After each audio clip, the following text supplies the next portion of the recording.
आज की हमारी क्लास राजस्थान का नामकरण भाग 2। हमारे चैनल को ज़्यादा से ज़्यादा फॉलो करें, सब्सक्राइब करें और लाइक करें। धन्यवाद। मैं राजेंद्र प्रजापति स्वागत करता हूं आपका हमारे यूट्यूब चैनल पर। आज दोस्तों हम राजस्थान के नामकरण का भाग 2 यानी दूसरी क्लास हमारी है। राजस्थान का नामकरण हमारा चल रहा है और राजस्थान के नामकरण में मैंने आपसे हमारी जो पिछली क्लास हुई थी उसमें भी कहा था कि जैसे हम अगली क्लास लेंगे दोस्तों तो उसमें जो है हम सबसे पहले ये चर्चा करेंगे दोस्तों कि आपको महाभारत में राजस्थान को किस नाम से जाना गया है। तो दोस्तों नोट कर लेना, महाभारत को राजस्थान में जो है आर्यावर्त कहा गया है दोस्तों। और आर्यावर्त का एक भाग जो मत्स्य राज कहलाता था दोस्तों, ये मत्स्य राज या मत्स्य जनपद कह दीजिए आप, ये जयपुर और अलवर के आसपास का क्षेत्र था दोस्तों। तो आपको यहाँ पर जो है आर्यावर्त याद रखना है, अपने नोट्स में जरूर ऐड कर लेना दोस्तों आप कि महाभारत में जो है राजस्थान को हमारे आर्यावर्त या मत्स्य राज कहा गया है। उसके बाद हम बात करते हैं, हमारे मेन टॉपिक पर आ जाते हैं दोस्तों। राजस्थान का नामकरण का भाग 2 चल रहा है हमारे। इसके अंतर्गत सबसे पहले दोस्तों हम बात करेंगे आपके जॉर्ज थॉमस की। ध्यान रखना दोस्तों, जॉर्ज थॉमस से कई बार एग्जाम में प्रश्न पूछे जाते हैं, तो जॉर्ज थॉमस की हम बात कर लेते हैं। आप में से कई साथी ऐसे भी हैं जो जॉर्ज थॉमस के बारे में पहले से काफी जानकारी रखते हैं। फिर भी दोस्तों जॉर्ज थॉमस के बारे में हमें वो चीजें पढ़नी है जो एग्जाम के लिए बहुत इंपॉर्टेंट फैक्ट है। तो देखिएगा दोस्तों, जॉर्ज थॉमस के अगर हम जन्म की बात करें दोस्तों, तो जन्म इनका माना जाता है रोशेरा में। रोशेरा दोस्तों पड़ता है आपके आयरलैंड के अंतर्गत। ध्यान रखना दोस्तों, रोशेरा आयरलैंड में पड़ता है और यहाँ पर सन 1756 ईस्वी में दोस्तों इनका जन्म हुआ था। क्लियर है? देखिएगा दोस्तों, जॉर्ज थॉमस का जन्म रोशेरा आयरलैंड में 1756 ईस्वी में हुआ था। फिर बात करते हैं दोस्तों जॉर्ज थॉमस। ध्यान रखना दोस्तों, आयरलैंड के निवासियों को आयरिश कहा जाता था, इसलिए जॉर्ज थॉमस को एक आयरिश विद्वान माना जाता है दोस्तों। क्या माना जाता है? आयरिश विद्वान। कहते हैं कि इन्होंने 1800 ईस्वी में, ध्यान रखना दोस्तों 1800 ईस्वी, फिक्स डेट है 1800 ईस्वी, हमारे प्रदेश को दोस्तों इन्होंने राजपूताना नाम दिया था। और ध्यान रखना दोस्तों, राजस्थान को यानी हमारे क्षेत्र को राजपूताना कहने वाला पहला व्यक्ति भी आपके जॉर्ज थॉमस माना जाता है। इसलिए जॉर्ज थॉमस को राजपूताना का क्या कहते हैं दोस्तों?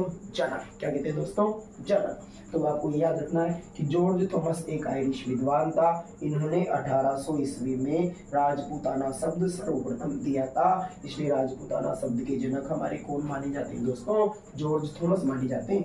फिर हम आगे बात करें दोस्तों, कहते हैं कि जॉर्ज थॉमस जो था इन्होंने क्या किया, ये आपके ग्वालियर आ गए दोस्तों। कहाँ पर आ गए? ग्वालियर। और ग्वालियर में दोस्तों घराना पड़ता है आपके सिंधिया राजघराना दोस्तों। कौन सा राजघराना पड़ता है? सिंधिया राजघराना पड़ता है। इस सिंधिया राजघराने में दोस्तों उस समय शासक थे आपके दौलत राव सिंधिया। कौन थे दोस्तों? दौलत राव सिंधिया। ध्यान रखना दोस्तों, आपके दौलत राज सिंधिया थे। इन दौलत राज सिंधिया के दरबार में दोस्तों इन्होंने क्या किया था? इन्होंने इनके सेनापति के पद पर कार्य किया था दोस्तों। सेनापति का पद, ध्यान रखना, सेनापति के पद पर इन्होंने कार्य किया। उसके बाद क्या हुआ दोस्तों? उसके बाद ये सीधे हरियाणा चले गए। हरियाणा होते हुए ये हिसार पर इन्होंने कब्जा कर लिया दोस्तों, और इन्होंने रेवाड़ी पर भी कब्जा कर लिया। और कहते हैं कि ये वहां के शासक बन बैठे। कुछ समय के लिए ये वहां के दोस्तों क्या बन गए थे? शासक। ध्यान रखना दोस्तों, इनके उपनाम 2 हैं जो आपके एग्जाम में कई बार पूछे जाते हैं। क्या नाम इनके? तो दोस्तों ध्यान रखना, आपको इन्हें आपके कहा जाता है जहाजी शासक कहा जाता है दोस्तों। इनको क्या कहा जाता है? जहाजी शासक। और इन्हें कहा जाता है टिप्पेरेरी राजा दोस्तों।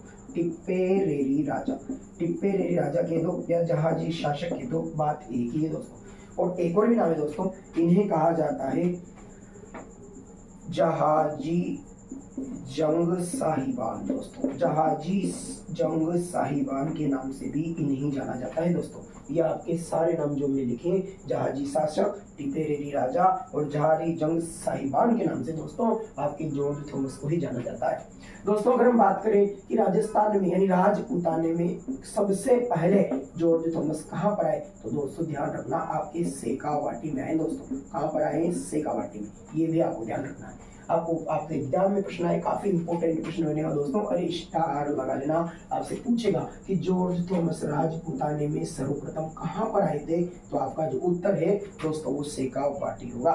फिर कहते हैं कि जॉर्ज थॉमस को क्या हुआ, जॉर्ज थॉमस जब यहाँ शासक बन गया दोस्तों, तो फिर क्या हुआ? फिर ये हुआ कि यहाँ पर आपके एक शासक थे हरियाणा के आपके एक सेनापति थे।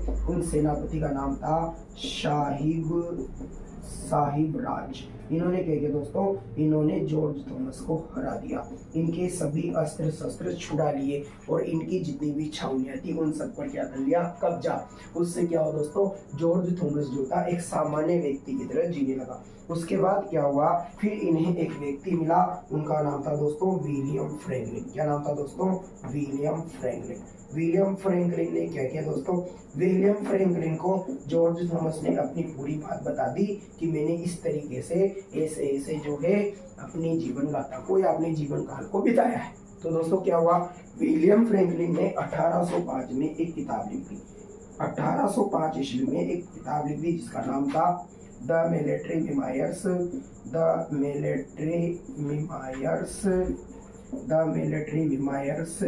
Of mister George Thomas.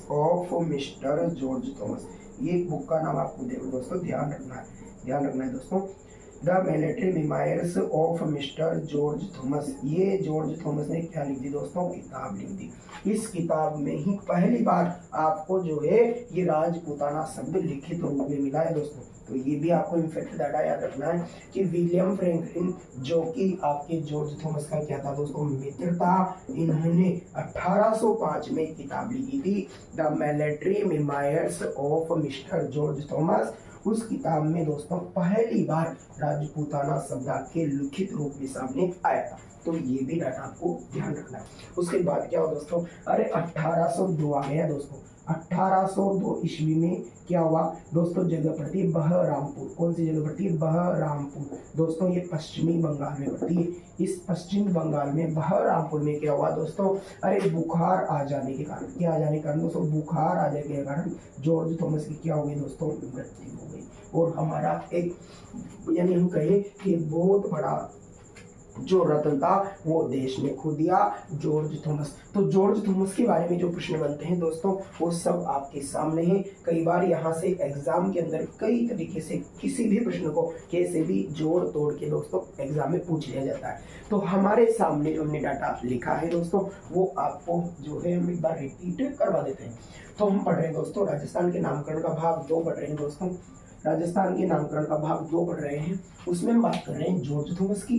George Thomas क्या था दोस्तों, जॉर्ज थॉमस जो राजपूताने में सबसे पहले आया था, सर्वप्रथम आया था दोस्तों, तो वो सेगांव घाटी में आया था। आपको चलो एक चीज और बता देता हूँ दोस्तों, जॉर्ज थॉमस ने राजस्थान के अंतर्गत उदयपुर दोस्तों, उदयपुर, बीकानेर, जोधपुर और जयपुर की यात्रा की थी दोस्तों। और किसकी यात्रा की थी, जयपुर की यात्रा की थी। और इन जगहों पर दोस्तों जॉर्ज थॉमस ने कई बार आक्रमण करके और इनको जीतने का प्रयास भी किया था, लेकिन दोस्तों वो असफल रहा था। ठीक है, तो फिर हम बात करते वापस हमारे मेन टॉपिक पर आते हैं दोस्तों। जॉर्ज थॉमस ने सर्वप्रथम राजपूताने के सेगांव की यात्रा की थी दोस्तों। जॉर्ज थॉमस का जन्म रोशेरा आयरलैंड में 1756 में हुआ था। वह एक आयरिश विद्वान था। 1800 ईस्वी में राजपूताने में वो राजपूताना उसने नाम दिया था, यानी वो पहला व्यक्ति, दुनिया का पहला व्यक्ति माना जाता है जॉर्ज थॉमस, जिसने हमारे शिप को एक राजपूताना नाम दिया है। इसलिए राजपूतानी का जन्म जो है दोस्तों जॉर्ज थॉमस को माना जाता है। जॉर्ज थॉमस ग्वालियर में सिंधिया राजघराने में दौलत राव सिंधिया के दोस्तों यहाँ पर क्या था, सेनापति था। फिर ये हरियाणा चला गया, वहाँ ईशार रेवाड़ी का शासक बन बैठा था, लेकिन वहाँ के हरियाणा के सेनापति साहिब राम जी ने इनको क्या दिया था दोस्तों, करा दिया था। इनके जो उपनामी वो जहाजी शासक है, टिपेरेरी राजा है, और जहाजी जंग साहिबान के नाम से भी आपकी जॉर्ज थॉमस को जाना जाता है दोस्तों। यहाँ से प्रश्न बनने की काफी संभावना होगी। टिपेरेरी राजा के नाम से किसे जाना जाता है दोस्तों, आंसर आएगा जॉर्ज थॉमस। इनका एक मित्र था विलियम फ्रैंकलिन, जिनको काफी बाद में मिला था दोस्तों। तो यानी हम कहें कि जब ये हार गए थे उसके बाद में वो इनकी मुलाकात जो विलियम फ्रैंकलिन थे। विलियम फ्रैंकलिन ने क्या किया दोस्तों, 1805 ईस्वी में the military memoirs of mister George Thomas किताब लिखी। उस किताब में पहली बार दोस्तों इस राजपूतानी शब्द का क्या किया था, जिक्र किया था कि राजपूताना शब्द जॉर्ज थॉमस ने दिया है। उसके बाद क्या हो दोस्तों, उसके बाद 1802 ईस्वी में दोस्तों बहरामपुर पश्चिमी बंगाल में बुखार आ जाने के कारण जॉर्ज थॉमस की क्या हुई थी दोस्तों, मृत्यु हो गई थी। तो ये हमने जो पढ़ा है दोस्तों ये जॉर्ज थॉमस के बारे में। अब हम बात करते हैं कर्नल जेम्स टॉड की। तो आप इसका स्क्रीनशॉट ले लीजिए दोस्तों, फिर हम बात करेंगे कर्नल जेम्स टॉड की।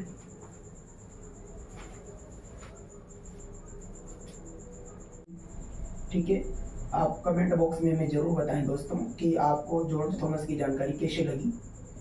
ठीक है दोस्तों, क्योंकि अगर आप इंटरेस्टेड होंगे तो हमारी आगे आने वाली वीडियोस भी जो है आपको काफ़ी पसंद आएगी दोस्तों, क्योंकि मेरा ये मानना है, जैसा कि मैं पिछली क्लास में बार बार आप लोगों से बोलता हूँ कि आप 100% पढ़िए। तो अगर आप नोट्स में, मैं फिर बात वापस कहता हूँ आपसे, मान लीजिए आप 70% पढ़ेंगे तो बताइए आपके एग्जाम में कितने % बनेगी। इसलिए दोस्तों मेरा ये मानना है कि आप जो है सिलेक्शन कर दोस्तों आप चाहते हैं ना, तो आप 100% पढ़िए दोस्तों। तो देखिएगा, कर्नल जेम्स टोड की चर्चा हम कर लेते हैं। अभी हमने जो जॉर्ज थॉमस की चर्चा की वो लगभग मैं कहूँगा कि जहाँ तक मेरा मानना है, जॉर्ज थॉमस की जानकारी जो है वो सफिशिएंट है हमारे लिए, और एग्जाम में वहाँ से प्रश्न बनने की पूरी संभावना होगी। दोस्तों हम आपके कर्नल जेम्स टोड की चर्चा कर लेते हैं। कर्नल जेम्स टोड साहब से भी कई सारे एग्जाम में प्रश्न पूछे जाते हैं दोस्तों। तो देखिएगा जेम्स टोड को, जेम्स टोड के दोस्तों अगर हम जन्म की बात करें, जेम्स टोड की अगर हम जन्म की बात करें तो ध्यान रखना दोस्तों, कर्नल जेम्स टोड के जन्म तारीख आती है 20 मार्च 1782। 20 मार्च 1782 को इंग्लैंड में दोस्तों, इंग्लैंड में जो आज का क्या बन गया दोस्तों, स्कॉटलैंड बन गया दोस्तों। क्या बन गया? स्कॉटलैंड बन गया। यहाँ पर दोस्तों एक जगह पड़ती है इंग्लिस्टन। कौन सी जगह पड़ती है दोस्तों? इंग्लिस्टन। इस इंग्लिस्टन नामक स्थान पर दोस्तों इनका क्या हुआ था? जन्म हुआ था। दोस्तों ध्यान रखना है, कर्नल जेम्स टोड का जन्म 20 मार्च 1782 को इंग्लैंड के, यानी अब कहीं वर्तमान में स्कॉटलैंड के इंग्लिस्टन नामक स्थान पर हुआ था दोस्तों। क्लियर हो गया? तो ये आपकी कर्नल जेम्स टोड की जन्म की बात होगी। कहते हैं कि दोस्तों ये बचपन से ही काफी बुद्धिजीवी व्यक्ति थे, इसलिए 1799 ईस्वी में, 1799 में दोस्तों इनकी उम्र लगभग थी 17 साल, यानी 17 वर्ष की आयु में ही ये एक सैनिक बन गए दोस्तों। यानी सैनिक में इनकी क्या लगी दोस्तों? नौकरी लग गई। और सैनिक बने ना दोस्तों, तो ये बने आपके ईस्ट इंडिया कंपनी के सैनिक। किसके सैनिक बने दोस्तों? ईस्ट इंडिया कंपनी के सैनिक। और सैनिक बनकर दोस्तों ये सबसे पहले आपके भारत में कलकत्ता के अंतर्गत आए, जिसे वर्तमान में क्या कहते हैं दोस्तों? कोलकाता कहते हैं। और कोलकाता दोस्तों आपके पश्चिमी बंगाल की राजधानी है, आप सभी वाकिफ हैं, आप जानते हैं। तो वापस में बताऊंगा दोस्तों, कर्नल जेम्स टोड भारत में पहली बार 1799 ईस्वी में 17 वर्ष की आयु में सैनिक बनके, ईस्ट इंडिया कंपनी का सैनिक बनके आपके कलकत्ता शहर में आया था, जो कि पश्चिम बंगाल राज्य में पड़ता है। तो हमने जो बातें की दोस्तों, ये कर्नल जेम्स टोड की भारत आगमन की आपके यहाँ से जो प्रश्न बनेगा वो बनेगा भारत में आगमन। क्लियर हो गया दोस्तों?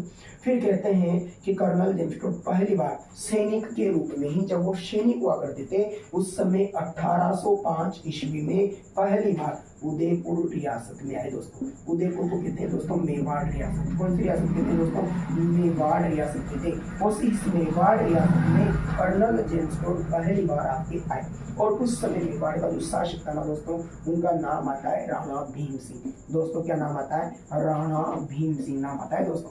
राणा भीम सिंह के शासनकाल में कर्नल जेम्स टोड पहली बार आपके उदयपुर के अंतर्गत आए।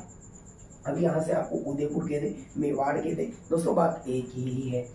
फिर हम बात करते हैं, फिर वो धीरे धीरे क्या हुआ दोस्तों, उनके जज्बे को देखते हुए, यानी उनकी लगन को देखते हुए ईस्ट इंडिया कंपनी ने दोस्तों उनका प्रमोशन कर दिया, यानी उन्हें क्या बना दिया? कप्तान बना दिया दोस्तों।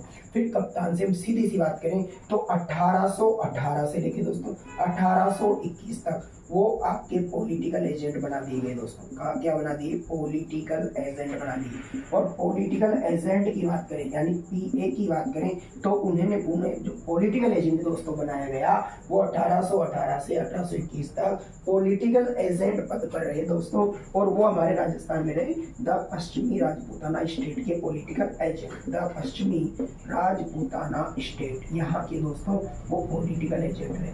और पश्चिमी राजपूताना स्टेट, ध्यान रखना दोस्तों, पश्चिमी राजपूताना स्टेट में 6 रियासतें उस समय आया करती थी। तो इसका हम आगे जब जिक्र करने वाले हैं दोस्तों कि पश्चिमी राजपूताना स्टेट में 6 रियासतें आती थी, उनके पॉलिटिकल एजेंट आपके कर्नल जेम्स टोड ही थे दोस्तों। फिर आगे हम बात करते हैं कि क्या हुआ दोस्तों, इनके अगर विवाह की बात करें, यानी इनकी पत्नी का नाम, ध्यान रखना दोस्तों, इनका विवाह की बात करें या इनकी जो पत्नी थी वो थी आपकी जूलिया कल्टरबर्ग। ध्यान रखना दोस्तों, जूलिया कल्टरबर्ग इनकी पत्नी का नाम है। अगर इनके गुरु की बात करें दोस्तों, इनके जो गुरु थे दोस्तों इनके 2। ध्यान रखना दोस्तों, अगर हम इंग्लैंड में गुरु की बात करें तो ध्यान रखना दोस्तों, इंग्लैंड में जो इनके गुरु थे दोस्तों, उनका नाम था जॉर्ज दोस्तों उनका नाम था जॉर्ज एडिसन। क्या नाम था दोस्तों? जॉर्ज एडिसन इनके गुरु का नाम था। लेकिन अगर भारत में दोस्तों अगर इनके गुरु की बात की जाए तो भारत में इनका जो गुरु था उनका नाम था यति ज्ञानचंद्र। और दोस्तों यति ज्ञानचंद्र की आयु मानी जाती है 9 वर्ष, जो इनसे उम्र में काफी छोटा था। और ध्यान रखना दोस्तों, ये आपके मांडलगढ़ भीलवाड़ा का क्या था? निवासी। मांडलगढ़ भीलवाड़ा का आपके कर्नल जेम्स टोड का जो गुरु था दोस्तों वो यहाँ का निवासी था। केवल भाषाई ज्ञान प्राप्त करने के लिए ही यति ज्ञानचंद्र को आपके कर्नल जेम्स टोड ने दोस्तों गुरु बनाया था।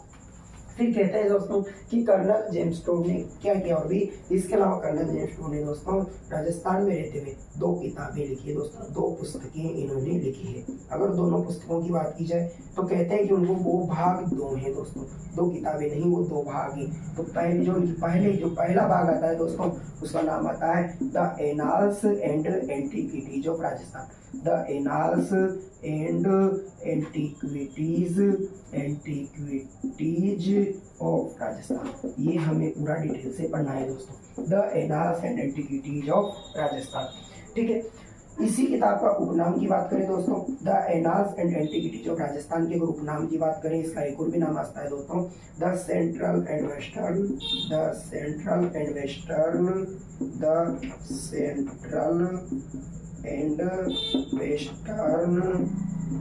Rajput state of India. Rajput state of India, ये इन्हीं की किताब का दोस्तों दूसरा नाम आता है दोस्तों, the central and western Rajput state of India. इन्हीं की किताब का यानी the annals and antiquities of Rajasthan का दूसरा नाम आता है दोस्तों।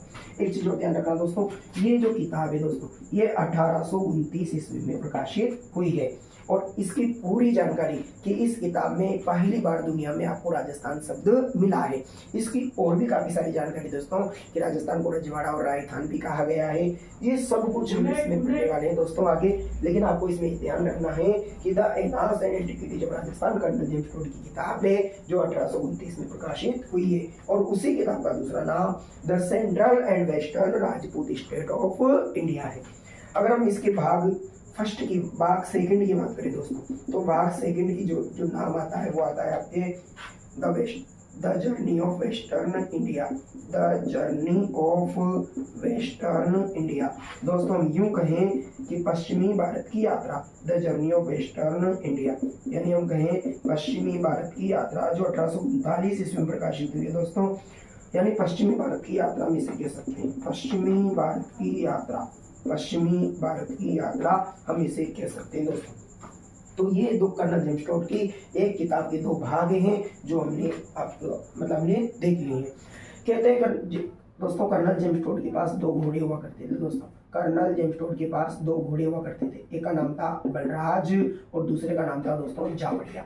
ध्यान रखना दोस्तों, एक का नाम था बलराज और एक का नाम था जावड़िया। दोस्तों बलराज इनका मनपसंद घोड़ा था जो इनको काफी पसंद था। ये मनपसंद घोड़ा माना जाता है जिसकी मृत्यु आपके कोटा में हुई थी, इसलिए कोटा में आपके घोड़े वाले बाबा चौराया बनाया गया है। इसलिए कर्नल जेम्स टोड को दोस्तों घोड़े वाले बाबा के नाम से भी जाना जाता है। इन्हें घोड़े वाले बाबा भी कहते हैं, राजस्थान के इतिहास के जनक भी कहते हैं दोस्तों, पितामह भी कहते हैं। राजस्थान के इतिहास के पितामह भी इन्हें कहा जाता है या हम कहें दादाजी कहा जाता है।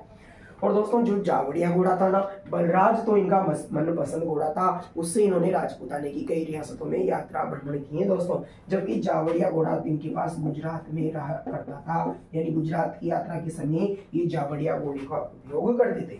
ध्यान रखना दोस्तों, बलराज की बात करें तो बलराज घोड़ा इनको भीम सिंह ने दिया था दोस्तों। ध्यान रखना, भीम सिंह ने दिया था। और भीम सिंह आपको पता है ना दोस्तों, भीम सिंह तो आपके उदयपुर का शासक।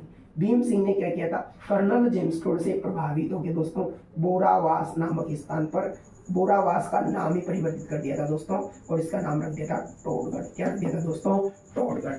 और आप जानते हैं ना टोडगढ़ हमारे अजमेर की एक तहसील भी है। और टोडगढ़ जो आपके विद्यालय, यहाँ पर जो सरकारी विद्यालय है दोस्तों टोडगढ़ में, यानी टोडगढ़ के किले में आज हमारे राजकीय विद्यालय भी संचालित होता है आपके टोडगढ़ के अंतर्गत। तो बोरावास का नाम जो है उस किले का नाम परिवर्तित करके भीम सिंह ने टोडगढ़ रख दिया था, क्योंकि Bhim Singh colonel James Tod से काफी प्रभावित हुआ था। अब हम आगे बात करेंगे दोस्तों कि तो एनाल्स एंड एंटिक्विटीज में क्या है और the central and western Rajput state India में क्या है। और भी दोस्तों कर्नल जेम्स टोड ने राजस्थान में रहते हुए 2 शिलालेख भी खोजे थे, हम उनकी भी चर्चा करेंगे। तो आप एक बार इसको रिपीट कर देते हैं दोस्तों। तो देखिएगा, कर्नल जेम्स टोड को घोड़े वाले बाबा भी कहा जाता है, राजस्थान के इतिहास के पितामह भी कहा जाता है। और दोस्तों राजस्थान का इतिहास लिखने वाला प्रथम अंग्रेज भी हमारे कर्नल जेम्स टोड ही माना जाता है। देखिएगा दोस्तों, कर्नल जेम्स टोड का जन्म 20 मार्च 1782 को वर्तमान स्कॉटलैंड या इंग्लैंड के इंग्लिशटन शहर में दोस्तों हुआ था। इंग्लिशटन शहर में हुआ था। इनका जन्म 1799 ये भारत में पहली बार 1799 में 17 वर्ष की आयु में सैनिक के रूप में ईस्ट इंडिया कंपनी के सैनिक के रूप में कलकत्ता या कोलकाता में पश्चिमी बंगाल में पहली बार आए थे। राजस्थान में पहली बार इनका आगमन 1805 में उदयपुर या मेवाड़ रियासत में राणा भीम सिंह के शासनकाल में आए थे।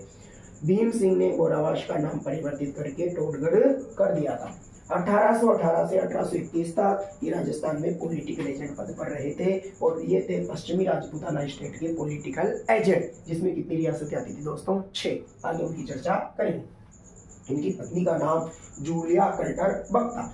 इनके गुरु का नाम इंग्लैंड में जॉर्ज एडिसन को इन्होंने गुरु बनाया था, जिनकी प्रारंभिक शिक्षा दीक्षा जॉर्ज एडिसन के नेतृत्व में हुई थी। जबकि भारत में भाषाई ज्ञान प्राप्त करने के लिए इन्होंने 9 वर्ष के छोटे बालक यति ज्ञानचंद्र को अपना गुरु बनाया था।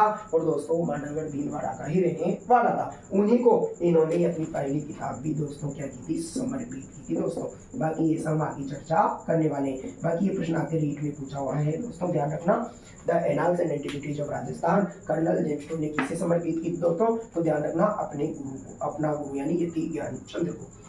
इनकी जो पुस्तकें 2 भाग में, जो हम यूं कहें कि इनकी किताब जो है वो 2 भागों में प्रकाशित हुई है। पहला भाग the annals and antiquities of Rajasthan के नाम से जाना जाता है। उसी का दूसरा नाम the central and western Rajput state of India भी है, वो 1829 में प्रकाशित हुई है। जबकि भाग 2 the journey of western India आपके 1839 में प्रकाशित हुई है, यानी मुझे पश्चिम भारत की यात्रा भी कह सकते हैं। तो ये हमारी छोटी सी जानकारी है दोस्तों। अब हम बात करते हैं इनके पहली किताब the annals and antiquities of Rajasthan. तो दोस्तों आप यहाँ तक का स्क्रीनशॉट लीजिए, फिर हम आगे बढ़ते हैं the annals and antiquities of Rajasthan पर। उसके बाद हम पढ़ेंगे the journey of western India.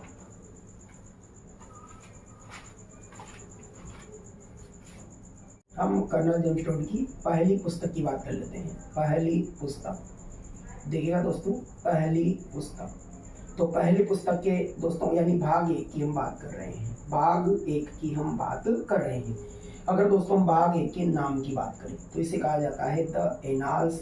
दोस्तों पहले मैंने हिंदी में लिख दिया था, हम उसी नाम को इंग्लिश में भी लिख लेते हैं, the annals and antiquities of Rajasthan. Antiquities of दोस्तों राजस्थान, ये इसी किताब का यानी पहली किताब मानी जाती है। राजस्थान के इतिहास की पहली लिखित पुस्तक मानी जाती है दोस्तों, जो कर्नल जेम्स टोड के द्वारा लिखी गई है। और इसी किताब के दूसरे नाम की बात करें दोस्तों, the central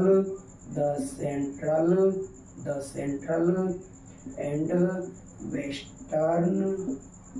western Rajput state of India. Rajput state of India दोस्तों ध्यान रखना, ये इसी किताब का दूसरा नाम माना जाता है। प्रकाशन वर्ष की बात करें दोस्तों, प्रकाशन वर्ष की बात करें दोस्तों तो आता है 1829 ईस्वी, यानी दोस्तों 19वीं शताब्दी के प्रारंभ में। क्योंकि ऐसा प्रश्न एग्जाम में दोस्तों बना हुआ है कि 19वीं शताब्दी के प्रारंभ में क्या हुआ था, तो कई बार वो प्रश्न यहाँ से बनाकर दे देता है। यानी हम लिख सकते हैं दोस्तों 19वीं शताब्दी के प्रारंभ में। 19वीं शताब्दी के प्रारंभ की बात करें, 19वीं शताब्दी के प्रारंभ में 1950 आपके 1850 होता तो मध्य में लिख देते दोस्तों, ये 60 में होता तो, और 75-80 के आसपास होता तो 19वीं शताब्दी के अंत में लिख देते दोस्तों। अगर आपके संपादक की बात करें दोस्तों, अगर हम संपादक की बात करें दोस्तों तो नाम आता है विलियम क्रूक। ध्यान रखना दोस्तों, विलियम क्रूक का नाम आता है आपके संपादक में। अगर हम स्थल की बात करें दोस्तों तो ध्यान रखना दोस्तों लंदन, दोस्तों लंदन। और लंदन कहाँ पड़ता है दोस्तों? इंग्लैंड में पड़ता है। भाषा की बात करें दोस्तों तो ध्यान रखना दोस्तों, इसकी भाषा है आपके अंग्रेजी। ध्यान रखना दोस्तों अंग्रेजी। इसी में हम लिपि भी जोड़ देते हैं, भाषा व लिपि। तो ध्यान रखना दोस्तों अंग्रेजी की लिपि तो अरेबिक दोस्तों रोमन मानी जाती है। कौन सी मानी जाती है दोस्तों? रोमन लिपि, यानी ये अंग्रेजी भाषा और रोमन लिपि में छपी। उसके बाद अगर हम दोस्तों इसी किताब के अगर हम इसमें उल्लेख की बात करें दोस्तों, तो ध्यान रखना इसमें अगर हम उल्लेख की बात करें तो आपको विशेष ध्यान रखना है दोस्तों, इसी किताब में पहली बार हमारे क्षेत्र को क्या नाम दिया है दोस्तों, अरे राजस्थान नाम दिया है दोस्तों, अंडरलाइन कर लेना दोस्तों। इसी किताब में हमें अरे दोस्तों रजवाड़ा भी मिला है, अरे राजस्थान भी दोस्तों हमें इसी किताब में मिला है। ये आपको बहुत इंपॉर्टेंट डाटा है दोस्तों। हालांकि कुछ हमें ये भी मिलता है कि रजवाड़ा और राजस्थान तो कर्नल लिविंगस्टन ने दोस्तों अरे पुरानी बहियों के आधार पर कहा था। ध्यान रखना दोस्तों, पुराने खातों या पुरानी बहियों के आधार पर कर्नल जेम्सटोन ने राजस्थान को रजवाड़ा और राजस्थान भी कहा है। आपको थोड़ा सा ये भी याद रखना है। उसके बाद दोस्तों इसमें क्या मिलता है, इसमें आपके दोस्तों कुछ रियासतों का इतिहास भी मिलता है। अरे इसमें मेवाड़ का, ध्यान रखना दोस्तों, इसमें मारवाड़ का, इसमें सिरोही का भी इतिहास मिलता है। ध्यान रखना दोस्तों, इसमें मेवाड़, मारवाड़ और सिरोही राज्य का इतिहास भी इसी किताब में मिलता है। और भी है दोस्तों इस किताब में पहली बार, अरे दोस्तों आपको याद रखना है, इसी किताब में पहली बार सामंतवादी व्यवस्था का उल्लेख भी मिलता है। सामंतवादी व्यवस्था, और अंग्रेजी में दोस्तों सामंतवाद को जो है फ्यूडलिज्म कहते हैं दोस्तों। क्या कहते हैं? फ्यूडलिज्म। ध्यान रखना, फ्यूडलिज्म की व्यवस्था यानी सामंतवादी व्यवस्था का उल्लेख भी आपकी इसी किताब के अंतर्गत मिलता है। ये काफी इंपोर्टेंट डाटा है दोस्तों। फ्यूडलिज्म की जानकारी देने वाला पहला व्यक्ति आपका कर्नल जेम्स टोडी दोस्तों माना जाता है। ये बहुत इंपोर्टेंट डाटा भैया दोस्तों। फ्यूडलिज्म की जानकारी किसने दी थी पहली बार, तो फिर ये आंसर हमारा कर्नल जेम्स टोडी आएगा दोस्तों, क्योंकि ये हम पढ़ रहे हैं पहली किताब जो आपकी किसकी किताब है, कर्नल जेम्स टोड की है दोस्तों। तो ये पूरा डाटा आपको याद रखना है। अगर इसमें हम समर्पित की बात करें दोस्तों कि ये किताब किसे समर्पित की है, तो ध्यान रखना ये इस किताब की अगर हम समर्पित की बात करें तो अपने गुरु को दोस्तों। अपने गुरु का मतलब दोस्तों ये किताब भारत में आई है, इसमें राजस्थान का इतिहास है, तो इनका गुरु राजस्थान का है जिसका नाम है दोस्तों यति ज्ञानचंद्र। अरे आपने अभी आज की क्लास में लिखा था, एक इनके गुरु का नाम था जॉर्ज, सॉरी एक इनके हमने गुरु का नाम पढ़ा था जॉर्ज एडिसन। उसके बाद हमने पढ़ा था यति ज्ञानचंद्र। इंग्लैंड में इनके गुरु का नाम जॉर्ज एडिसन था दोस्तों, जबकि राजस्थान में इनके गुरु का नाम यति ज्ञानचंद्र था दोस्तों। तो यति ज्ञानचंद्र को इन्होंने क्या की थी दोस्तों, समर्पित। जो कहाँ का निवासी था दोस्तों, आपके मांडलगढ़ भीलवाड़ा का क्या था दोस्तों, निवासी। इनको ये इन्होंने क्या कर दी थी, समर्पित। ये हमने इनकी पहली पुस्तक की दोस्तों क्या करी है, चर्चा। यहाँ से भी एग्जाम में कई सारे प्रश्न बनने की दोस्तों क्या होती है, संभावना। अगर हम एक और बात करें दोस्तों, इस किताब की अगर हिंदी अनुवाद की बात करें दोस्तों, इस किताब की अगर हिंदी अनुवाद की बात करें दोस्तों, तो इस किताब का पहली बार जो दोस्तों हिंदी अनुवाद किया गया था, वो हिंदी अनुवाद पहली बार किया था दोस्तों गौरी शंकर हीराचंद ओझा के द्वारा, अर्थात GH ओझा के द्वारा पहली बार इस किताब का दोस्तों हिंदी अनुवाद किया था। दूसरा जो प्रयास किया, दूसरी बार दोस्तों जो हिंदी अनुवाद किया गया वो पंडित गिरधर शुक्ल द्वारा दोस्तों इसका क्या किया गया, हिंदी अनुवाद किया गया। और जो तीसरा प्रयास किया गया, यानी हम कहें पंडित गिरधर शुक्ल के साथ किन्होंने इसे लिखने का प्रयास किया, तो ध्यान रखना दोस्तों बलदेव प्रसाद। ध्यान रखना दोस्तों बलदेव प्रसाद के द्वारा भी इसी किताब का क्या किया गया दोस्तों, हिंदी अनुवाद किया। यानी हम कहें इन तीनों व्यक्तियों ने मिलकर ही कर्नल जेम्स टोड की इस किताब का यानी the annals and antiquities of Rajasthan, इस पुस्तक में क्या किया था दोस्तों, हिंदी अनुवाद किया था। तो ये डाटा आपको पूरा क्या करना है दोस्तों, याद रखना है। यहाँ से प्रश्न बनने की पूरी संभावना होती है दोस्तों, पता नहीं कब कौन सा प्रश्न एग्जाम में आ जाए। ठीक है दोस्तों, अब हम बात करते हैं इसकी कर्नल जेम्स टोड की हमारी दूसरी किताब की। हाँ दोस्तों, हम कर्नल जेम्स टोड की भाग 2 की बात कर लेते हैं, यानी पहली किताब पुस्तक के भाग 2 की बात कर लेते हैं। अब आपको ध्यान रखना है दोस्तों, अगर इस भाग के नाम की बात की जाए तो नाम आता है दोस्तों the journey of western India. The journey of western India, ये आपको ध्यान रखना है दोस्तों, the journey of western India, यानी हम यूँ कहें दोस्तों पश्चिमी भारत की यात्रा। पश्चिमी भारत की यात्रा, ये नाम आपको दोस्तों याद रखना है। उसके बाद हम बात करें दोस्तों कि ये किताब जो है ये प्रकाशन कहाँ से हुई है दोस्तों, सॉरी स्टेप बाय स्टेप कर लेते हैं दोस्तों। अगर हम इस किताब की भाषा की बात करें दोस्तों, भाषा व लिपि की बात करें तो ध्यान रखना दोस्तों इसकी वही अंग्रेजी क्या है भाषा व लिपि, इसकी वही दोस्तों क्या आती है, रोमन लिपि आती है दोस्तों। अंग्रेजी की लिपि कौन सी मानी जाती है, रोमन। प्रकाशन वर्ष की बात करें, प्रकाशन वर्ष की बात करें दोस्तों, तो ये छपी थी 1839 ईस्वी में।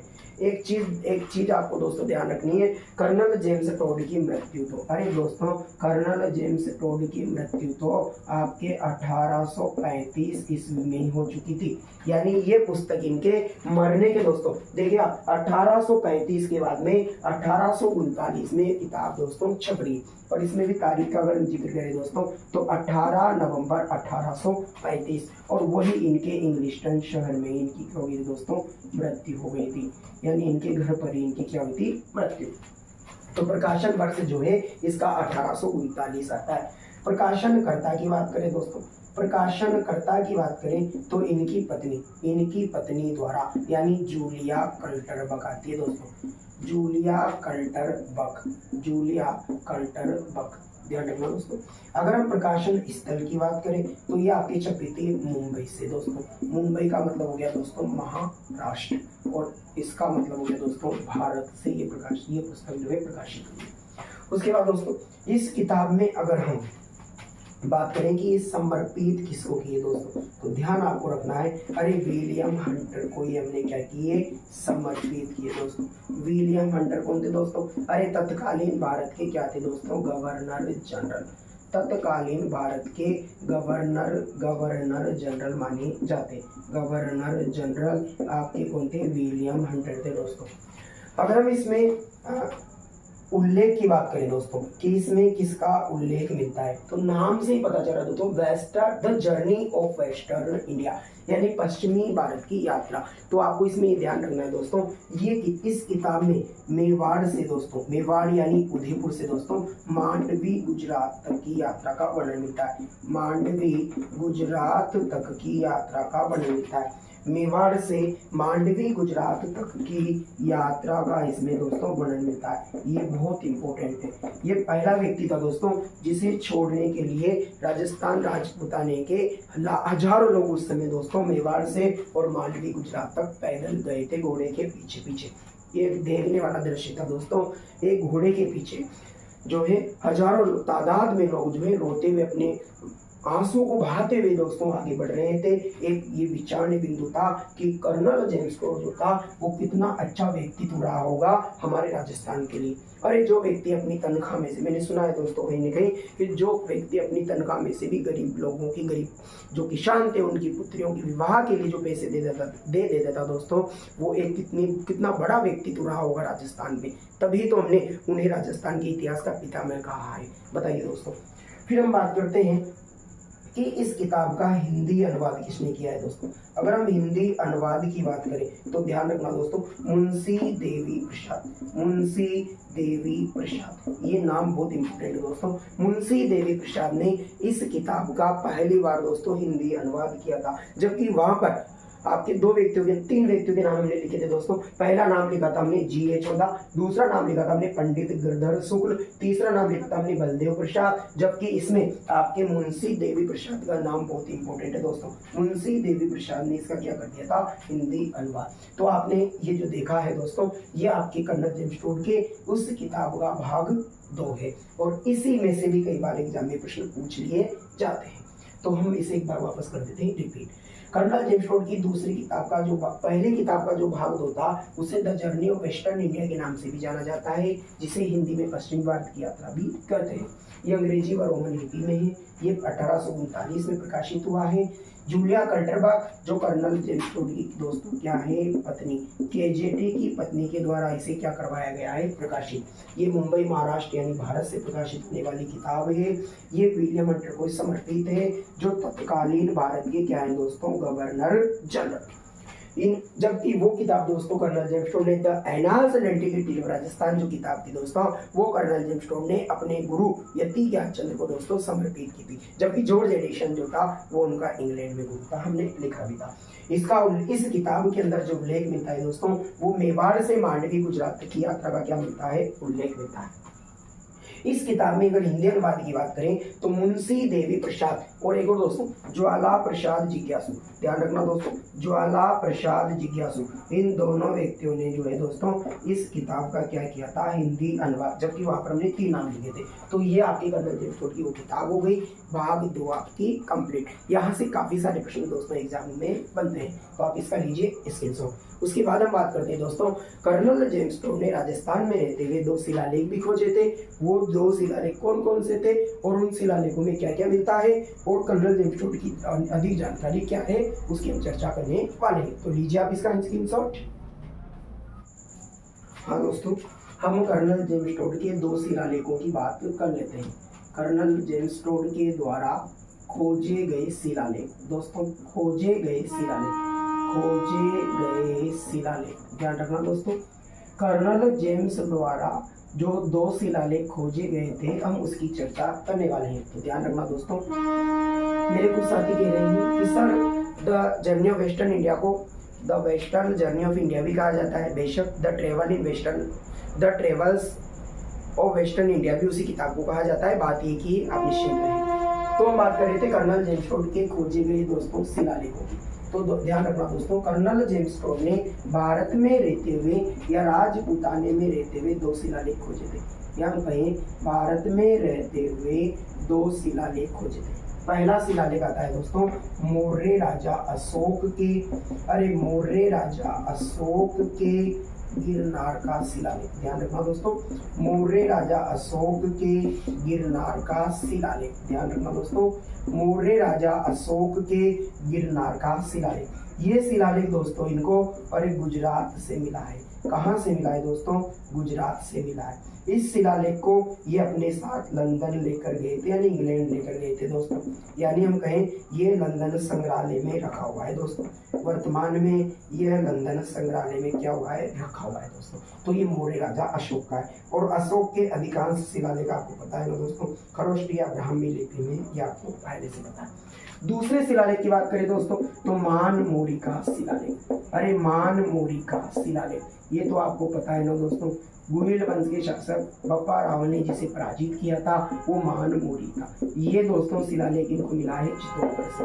कहाँ से मिला है दोस्तों? चित्तौड़गढ़ राजस्थान से। और जहाज में ज्यादा वजन होने के कारण इस शिलालेख को इन्होंने दोस्तों कहाँ फेंक दिया था?